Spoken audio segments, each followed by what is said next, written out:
And Adler talked about this in terms of planes. If we were striving for superiority in an unhealthy way, it would be a vertical plane, like an elevator.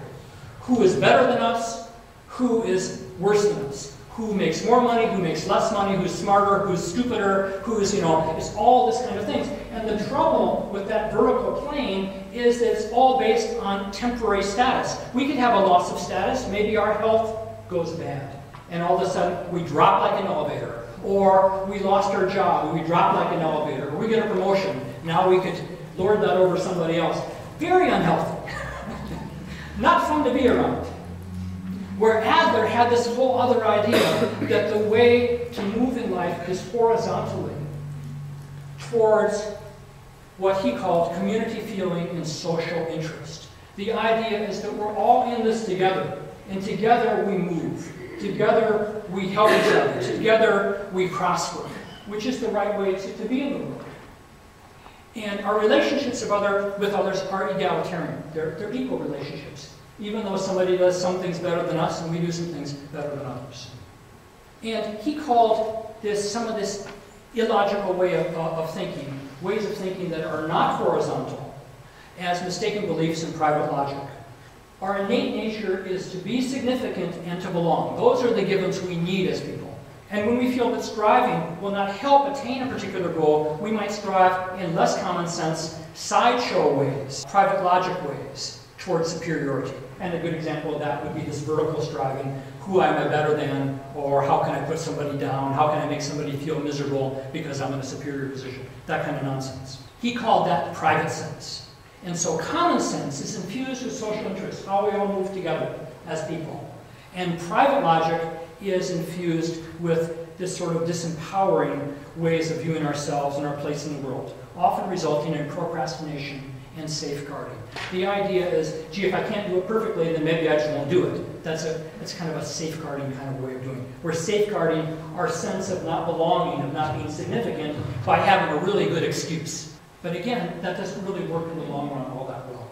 We get to that in the Adlerian world by going into our unconscious through what are called early recollections. And I want to bring this out because when we talk about Carl Jung, we're going to hear a lot about the unconscious. It's really good to know that Adler did that too. Adler felt that in order for us to really be vibrant human beings now, at the age we are, we sometimes have to go back into our past and find out where we made some mistakes in our thinking. And so we often do go back in the past by asking, what happened back then?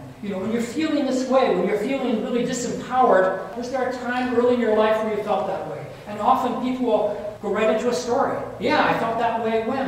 And then they can relive, and we can look at that. So it's a way to look at our health, to find out where we may be having some private logic that's getting in the way of us creating our lives in an artistic way. The voice of perfectionism speaks in the dialect of mistaken beliefs. A mistaken belief along the lines of performance would be, if it isn't perfect, then it's not good at all. Or if I'm not perfect, people will judge me harshly. If I can't do it perfectly, I shouldn't even try. Those kinds of ideas. In fact, others will have the same standards as me. If I'm pretty critical, then everybody's criticizing me. It's really not really true. It's a mistaken belief. Most people are not like that. And the relatives of perfectionism are anxiety, depression, self-image distortions, loss of confidence, procrastination, fear of failure, and of course, despair. It's part of this idea of trying to be perfect. So there's an antidote to perfectionism, and some of you have seen this face before. Our Stuart Smalley, right? I'm good enough, I'm smart enough, I'm doggone it, people like me. So Adlerian vertical versus horizontal plane, social interest and community feeling. A little review. Vertical, we talked about that. Too much focus on ourselves, where we're comparing, judging, feeling who's better, who's worse than, believing others are judging us. Horizontal, on the other hand, is we're all in this together. So right now, I believe that all of you are here are kind of cheering me on because you all have a lot of empathy.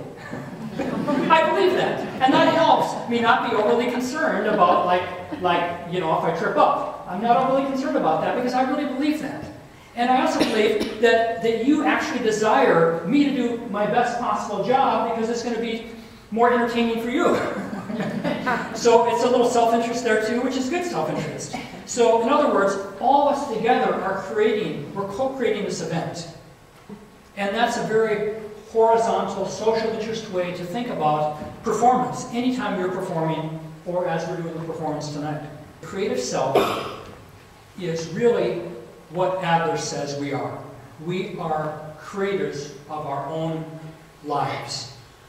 Like artists, composers, inventors, we create our lives as our own unique works of art. The individual, Adler said, is thus both the picture and the artist.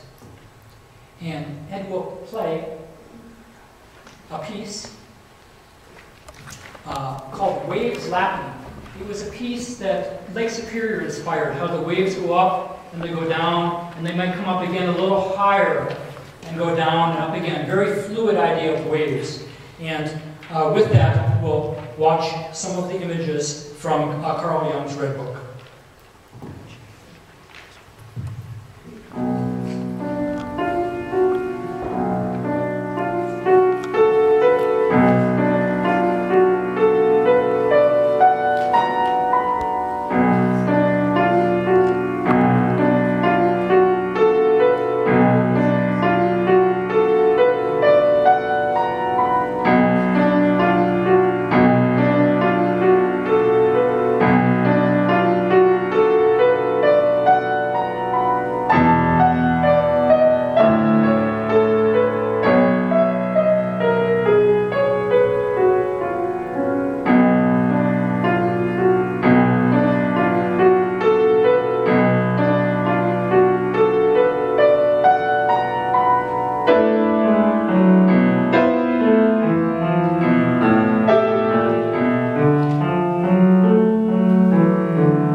Artistically creating our lives, Carl Jung. So he came up with this idea of both the personal consciousness and the collective unconscious. The personal consciousness, Freud came up with that too, and some other people around that time, but he was the one that came up with the collective unconsciousness. He also came up with innate personal, psychological personality preferences, including introversion versus extroversion, sensing versus intuiting, and thinking versus feeling. And these three, and one more, perceiving and judging, make up the basic constructs of the Myers-Briggs psychological profile. Symbols, dreams, and synchronicity. We'll talk about symbols and dreams a little. Synchronicity, this idea that sometimes things happen in such meaningful coincidences that it's hard to ignore. The personal unconscious informs us what we may not be noticing in our lives. It's the primary source of our creations. When we're creating anything new, we can pull it out of there. As we go deep inside, we can find it there. What truly wants to come through for uniquely creating our own way, which is also another description of the process of individuation, how we individuate from our families of origin and become truly our own people. Personal unconscious can come through via our dreams, it can come through the symbols that we're attracted to, or even through synchronous events. From the personal unconscious, if we keep going deeper down, we discover that our personal consciousness is not the end of it. It connects with everyone else's, and we're now into the collective unconsciousness. Jung traveled around the world a lot. He originally wanted to be an archaeologist, and this really came through in his later life. He discovered many of the same symbols, rituals, religious practices in cultures across the world back before there was internet or this kind of communication, that some of these stories were almost identical. So we travel through our personal consciousness to get to the myth stories, dreams, and symbols that are common to all humans. And as we connect with our collective unconsciousness, we connect more deeply with all of humanity across culture, ethnicity, distance, and even time, even into the past. Even into the future, we connect in all ways with our fellow humans. Symbols, dreams, and synchronicity are ways that the unconscious informs us of what we need to do in order to grow and move our lives forward.